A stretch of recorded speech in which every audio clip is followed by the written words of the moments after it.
할렐루야. 창세기 41장 우리 상반들을 함께 나누겠습니다. 41장 1절에 보면 만 2년 후에 바로가 꿈을 꾼 적, 이 만 2년이라는 것은 술객 관원장, 바로의 관원장, 술 맡은 관원장이 복직되고 떡 맡은 관원장이 죽고 난 지 2년 뒤에라는 얘기죠. 그래서 2년 동안 그들이 잊어버렸다. 하지만 세상은 잊어버려도 하나님 뭐 하시냐? 하나님은 여전히 역사하신다라는 겁니다. 2절에 보니 아름답고 살찐 7 암수가 하수에서 올라와 그 갈밭에서 뜯어먹고 그 뒤에 또 흉악하고 발이한 다른 7 암수가 하수에서 올라와 그 소와 함께 하숫가에 섰더니 있습니다. 이 본문들의 내용은 우리가 잘 아는 바와 같이 살찐 소 7이 있고 뒤에 마르고 악한 소 7이 있어서 살찐 소 7을 삼키는 장면, 또 살찌고 아름다운 이삭 7이 올라오고 그건 또 파리하고 마른 악한 이삭 7이 올라와서 앞에 있는 이삭을 삼켜버리는 그런 장면들을 꿈으로 꾸게 되는 그런 모습이 나와 있습니다. 자, 이 꿈을 꾸는 것 또한 하나님의 역사입니다. 또 바로에게 이 꿈을 꾸게 하신 것도 하나님의 역사고, 이 결국 11절에 보면 나와 그가 하룻밤에 꿈을 꾼 적 각기 징조가 있는 꿈이라. 12절 그곳에 시위대장에 종된 히브리 소년이 우리와 함께 있기로 우리가 그에게 구하매 그가 우리의 꿈을 풀되 그 꿈대로 각인에게 해석하더니 했습니다. 결국 이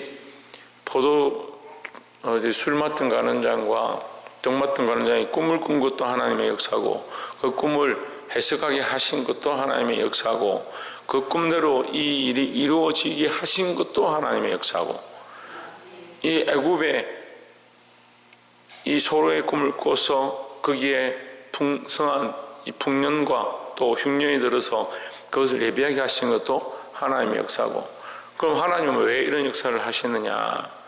이 누구를 위해서? 요셉을 위해서 이러한 역사를 이루어 가신다는 겁니다. 하나님은 살아계셔서 우리를 위한 거룩한 길들을 계획하시고 인도하고 계시다라는 거죠. 우리가 다 볼 수 없어서 모든 것이 합력하여서 선을 이룬다는 그 의미들을 말은 그렇게 하지만 사실 다 알 수 없습니다. 하나님의 역사는 정말 오묘하고 신비롭고 우리가 측량할 수 없다. 하지만 모든 것들 가운데 하나님께서 개입하시고 일하신다라는 거죠. 그 하나님의 일하심을 늘 보고 하나님의 역사를 인정하시기를 주의 이름으로 축복합니다. 그래서 사실 모든 이 흘러감들과 이 진행되어지는 역사의 흐름 속에 결국은 요셉을 총리로 만드시고 그 요셉을 통해서 이스라엘 백성을 살리고자 하는 하나님의 일하심들이 나타나고 있다. 늘 우리의 삶에도 하나님의 일하심을 보고 그 역사를 보고 나아가기를 주의 이름으로 축복합니다. 또한 두 번째로는 14절에 보면 이에 바로가 보내어 요셉을 부르매 그들이 급히 그를 옥에서 냉제라. 요셉이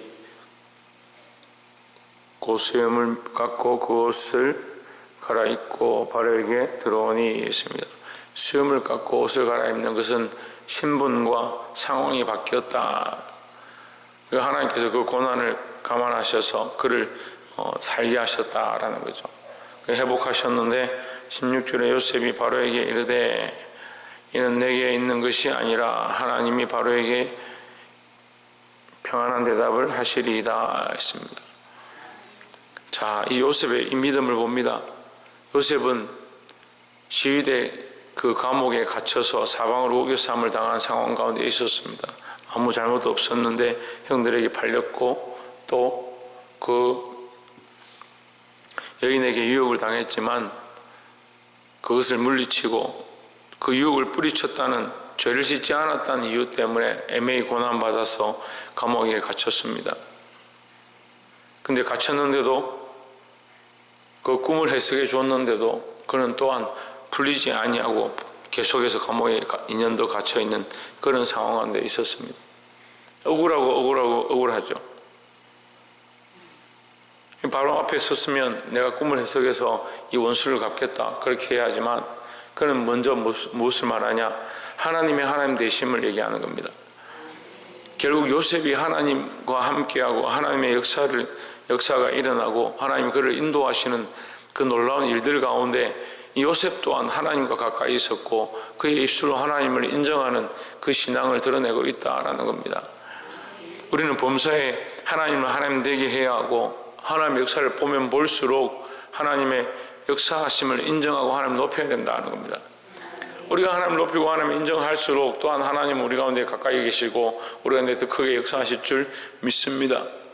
우리가 처음에 말씀드렸지만 하나님의 역사하심과 섭리를 우리가 다 볼 수 없다고 했습니다. 다 볼 수 없지만 우리는 하나님의 그 역사와 인도하심을 늘 인정하고 고백하고 찬양해야 합니다. 우리가 고백하고 인정하고 찬양할 때에 하나님의 역사를 더 보게 되고 그 하나님의 인도하심이 더 강력하게 일어난다는 거죠. 우리가 가까이 하면 하나님 우리를 가까이 하신다. 그 하나님 여전히 우리를 가까이 하고 계시는 겁니다. 이 요셉의 신앙의 고백이 오늘날 우리의 고백이 되어지고 우리가 그 하나님 앞에 하나님을 인정하는 하나님의 살아계심을 인정하고 믿음으로 사는 이 고백들이 나타나기를 주의 이름으로 축복합니다. 마지막 세 번째로 24절에 그 세약한 이삭이 좋은 7 이삭을 삼키더라. 내가 그 꿈을 술객에게 말하였으나 그것을 내게 보이는 자가 없느니라 했습니다. 자, 우리가 이것에서 우리가 정확하게 봐야 되는 게 뭐냐? 세상에는 해답이 없다 하는 거죠. 세상에 해답이 없습니다. 하나님께 해답이 있습니다. 또한 우리가 하나님 나라의 백성으로서 하나님의 자녀로서 이 세상에 해답이 없는 줄 안다면 영원한 하나님 나라에 대한 소망을 가지고 하나님 나라에 대한 꿈을 꾸어야 합니다. 근데 사람들은 여전히 어떻게 하느냐? 이 땅에 해답을 찾으려 합니다. 이 땅에서 재물을 벌고 돈을 많이 거둬들이고 그래서 잘 먹고 잘 살고 행복하고 즐거운 것들을 쫓아갑니다. 이 땅에 해답이 없습니다. 이 땅에 의지할 사람도 없고 이 땅에 바라보아야 될 것들이 없습니다. 우리는 하나님의 역사를 바라보아야 하고 하나님 우리 안에 일하심들을 바라보고 특별히 어떠한 마음을 가져야 하느냐? 이 세상에 해답이 없으니까 하나님 나라의 해답을 찾고 하나님 나라의 소망을 가져야 한다라는 겁니다. 말씀을 맺겠습니다. 요셉이 오늘 하나님을 인정하고 하나님의 하나님 되심을 고백할 때에 그가 하나님의 역사를 더욱 보고 그 역사 가운데 쓰임을 받았던 것처럼 우리 또한 하나님 일하시는 것들 가운데 거룩하게 쓰임받기를 소망합니다. 자기를 위한 일들 가운데 세상에 소망을 두고 세상에 해답이 없는 줄을 알면서도 세상을 쫓아가는 그런 어리석음들을 범하지 말고 하나님 나라에 거룩한 소망을 두심으로 하나님 일하시는 것들을 보고 하나님이 이 세상 가운데 우리 가운데 일하시는 역사와 섭리와 인도하심을 경험하게 되기를 주의 이름으로 축원합니다. 기도하겠습니다.